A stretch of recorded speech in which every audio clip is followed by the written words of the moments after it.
these notes will be finishing off section 3.3, the third law of motion, okay, talking about momentum. So momentum is just inertia of motion. So if you remember, inertia can be explained by Newton's first law. Sometimes Newton's first law is called the law of inertia.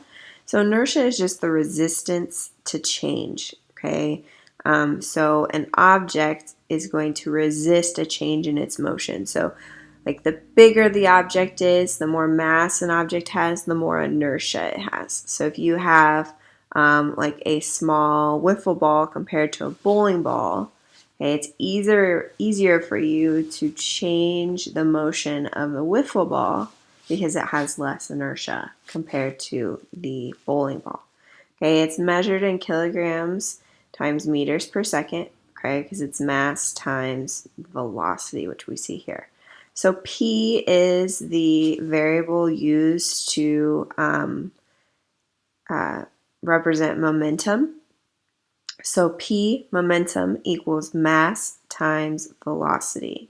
Okay, and then I solve the problem for you in different things. So if you're trying to find the mass, it's momentum divided by velocity, or if you're trying to find the velocity, it's momentum divided by the mass. Okay, so like for example, a stopping distance of a car is directly related to momentum.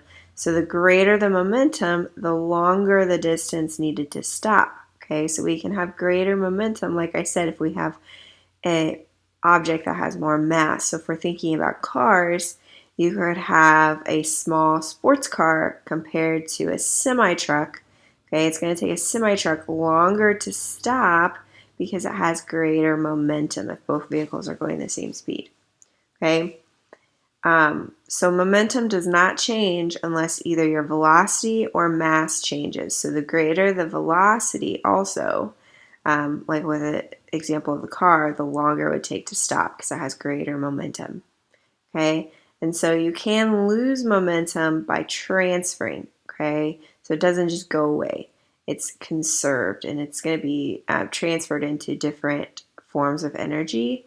And it's known as the law of conservation of momentum.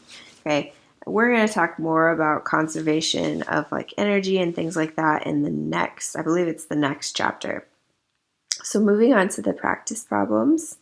Okay, here you can just kind of like take a look at this. I have them all set up instead of me just reading through all of them. So the big thing is that the kilograms is the mass. Okay, meters per second is the velocity. Okay, so for each of these, you're finding momentum. You would use that first equation, which I have them all set up here. Okay, and then this one we're finding velocity, so we would use this last one. Okay, and the kilograms times meters per second, just remember that that is the unit for momentum.